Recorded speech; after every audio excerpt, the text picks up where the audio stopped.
Il est possible avec ce chapitre que le premier Yonko de One Piece soit tombé. Non, on parle pas de Barbe Blanche est tombée par terrestrice, c'est autre chose. Mais est-ce que Big Mom est vraiment au sol ? Mesdames et messieurs, ici Chaz et on se retrouve aujourd'hui pour la review du chapitre 1039 de One Piece, grande attraction.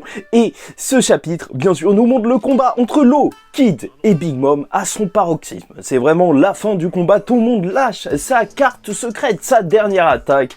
Et c'est vrai que le combat est titanesque. Et en plus d'avoir des pages magnifiques, on peut se demander en vrai si Big Mom est réellement tombé. Et je pense que Oda, il nous le dit directement dès l'ouverture du chapitre, même si en réalité ça commence par une cover où tu vois les Mugiwara dans une forêt et que c'est assez cool parce que c'est vrai que ça fait depuis longtemps qu'on les a pas vus en aventure, mais on les retrouvera à la fin d'Onigashima sur une autre île, je ne sais pas laquelle. Et donc oui, Oda nous montre directement que suite à l'attaque de Kid et Law au dernier chapitre, alors Big Mom, elle va devoir se soigner. Elle se soigne en bouffant une année de sa vie pour soigner son bras, mais ça nous montre surtout que Big Mom, justement, a réellement souffert de l'attaque déjà de Law, parce que elle dit que c'est l'attaque, les attaques de Law sont réellement dangereuses, mais aussi bien sûr de l'attaque de Kid. Et c'est Kid et Law qui vont un petit peu s'embrouiller lors de chapitre là dès le début pour voir la stratégie à suivre parce qu'ils veulent pas être l'un en dessous de l'autre. Enfin tu connais un petit peu, c'est quand même des capitaines de navire et Big Mom va contre-attaquer en utilisant son Mother Saber,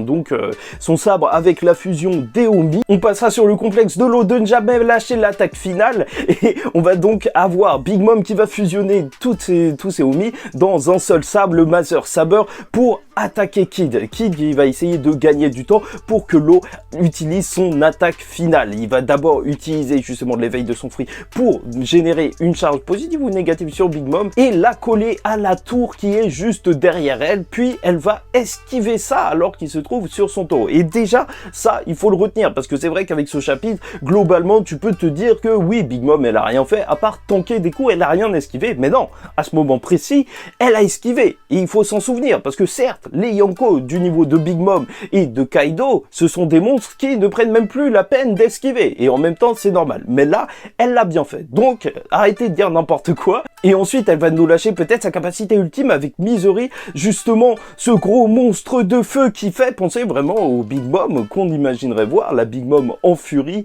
qui a l'air monstrueusement puissant. Oui, cette technique c'est une référence à un autre manga que vous pouvez voir ici affiché à l'écran, voilà, merci. Heureusement c'est Law qui va arrêter tout ça puisqu'il va lâcher son attaque ultime, tu vois, avec son épée qui devient plus grande que l'univers, c'est juste n'importe quoi. Et en même temps c'est ce qu'on attendait quand même pour défaire un Yonko, il nous faut des capacités hors normes, hors du commun. Et je trouve que l'enchaînement est bien fait parce que voilà, il lâche la tour sur la tête de Big Mom et après, il va lâcher cette épée et cette épée, elle est géniale parce que quand il donne son coup, tu vas pas directement voir ce que ça fait sur Big Mom, tu vas surtout voir ce que ça fait sur l'environnement. Voir Onigashima être totalement percé, avec Yamato qui dit mais qu'est-ce qui se passe là? Et surtout le sol de Wano aussi qui va complètement vriller et il va tenir dans un combat justement de volonté où il va se faire tabasser par Big Mom parce que il veut aller très profondément afin de battre Big Mom. On y reviendra à la fin du chapitre. En tout cas, c'est vraiment le coup décisif de ce chapitre, et alors que Big Mom, elle veut se venger avec Misery justement sur Law, alors c'est là que Kid va nous lâcher justement sa technique ultime, son canon électromagnétique, et voilà comment va se terminer le chapitre avec un Law qui va nous dire que l'ère de Big Mom est terminée. Et ça, c'est juste excellent. Les petits commentaires de Law, là, à chaque fois, les petits commentaires qui rendent la scène épique. Oda, franchement, vas-y, remets-nous-en. Et donc, pourquoi Law aurait fait un trou aussi énorme? Je pense que peut-être Kid, justement, ils en avaient parlé, et Kid aurait fait son canon pour faire tomber Big Mom, et ça, on attendra de voir le prochain chapitre pour voir ça, jusqu'à, justement, Wano Kuni, que son canon, en fait, l'emporte hyper loin de cette île pour qu'il soit tranquille. Et bien sûr, si ça se réalise, un rayon laser qui arrive jusqu'au sol de Wano Kuni, alors ça aurait été spoilé, entre guillemets, par l'opening de One Piece, où tu vois cette image avec un énorme rayon lumineux.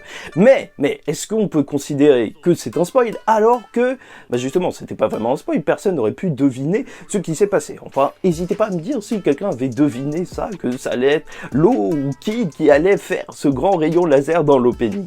Donc je pense en réalité que c'est un faux débat, mais ça va nous rendre encore plus fous justement sur les théories sur les openings. Après bien sûr ça marcherait extrêmement bien de voir Big Mom tomber, on peut même imaginer que Yamato lance le monstre de feu à l'intérieur de ce trou en bas, enfin ce serait bizarre de l'envoyer sur Wano Kuni, ça tuerait peut-être des villageois, mais surtout est-ce que Big Mom va se relever? Et c'est pour ça que heureusement Oda dès le début de chapitre nous montre que l'attaque de l'eau a fait des dégâts, parce que maintenant quand tu vois cette grosse attaque, tu te dis, ouais, ça risque pas d'arriver, mais quand même, beaucoup de personnes imaginent un retour de Big Mom dans le prochain chapitre, et pourquoi pas qu'elle tombe en mangeant des bouts de son âme pour se soigner. Et ça, déjà, ce serait pas bête, je trouve que ce serait une excellente fin pour Big Mom, justement, de trop utiliser son pouvoir en mangeant trop de son âme pour se soigner, parce qu'au final, Big Mom, ce serait vraiment le moyen excellent pour qu'elle perde, parce qu'au final, ce serait dû, justement, à son inconscience. Et depuis son introduction,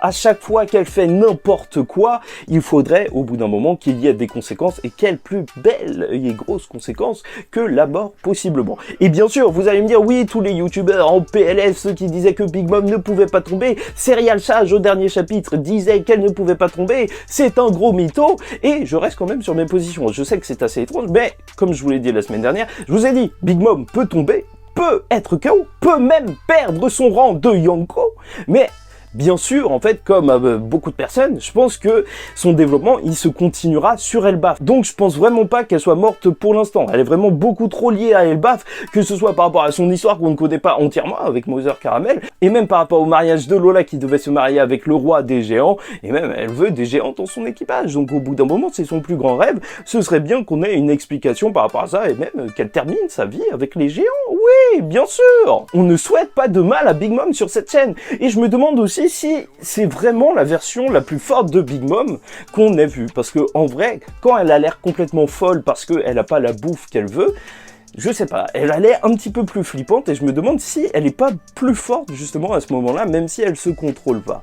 Ça c'est peut-être un truc à noter, pourquoi pas un retour de la folie de Big Mom beaucoup plus tard, parce que je pense que pour l'instant, en tout cas, ça y est, c'est terminé. Et bien sûr, on a aussi eu le droit lors de ce chapitre à Mononosuke qui a réussi à tirer l'île, donc chapeau, parce que en fait, depuis le temps qu'on le voyait galérer avec cette île, il a réussi, et surtout, il a entendu une voix. Bon, il n'y a pas trop de suspense, vu qu'on a vu justement Zunisha dans les derniers chapitres, alors, bon, voilà, est-ce qu'il va donner un ordre spécifique à Zunisha ?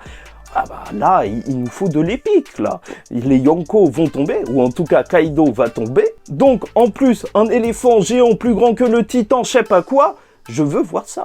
Et bon, ce chapitre aussi nous montre globalement qu'il n'y a pas qu'un seul chemin pour défaire un Yonko, parce que si Luffy et Zoro ont appris à revêtir le Haki des rois, alors eux, en fait, Law et Kid, eux, utilisent justement l'éveil de leur fruit du démon. Et je trouve ça assez cool que tu sois pas obligé d'avoir qu'une seule technique, justement, pour affronter les Yonko. Non, il y a plusieurs façons de le faire, même si on n'est vraiment pas sûr, pour l'instant, du fait que ça ait réussi à terminer Big Mom. Bon, bref, j'espère que vous avez apprécié cette review. En tout cas, pour moi, c'était un plaisir de vous la faire. Encore une fois, c'était un combat épique, et c'est ça qu'on attendait d'un combat contre un Yonko, des attaques qui n'ont littéralement aucun sens, qui peuvent détruire des îles ou changer le climat des îles. Petite référence aux amiraux. Heureusement, la semaine prochaine, on aura un autre chapitre, donc ce sera un plaisir de faire la review. Donc, n'hésitez pas à vous abonner, liker ou disliker la vidéo si ça vous a pas plu, commentez, donnez-moi votre avis sur ce chapitre. Énorme, quand même. En commentaire. Et en attendant la suite, je vous dis ciao tout le monde, faites très attention à vous, et surtout, paix sur vous.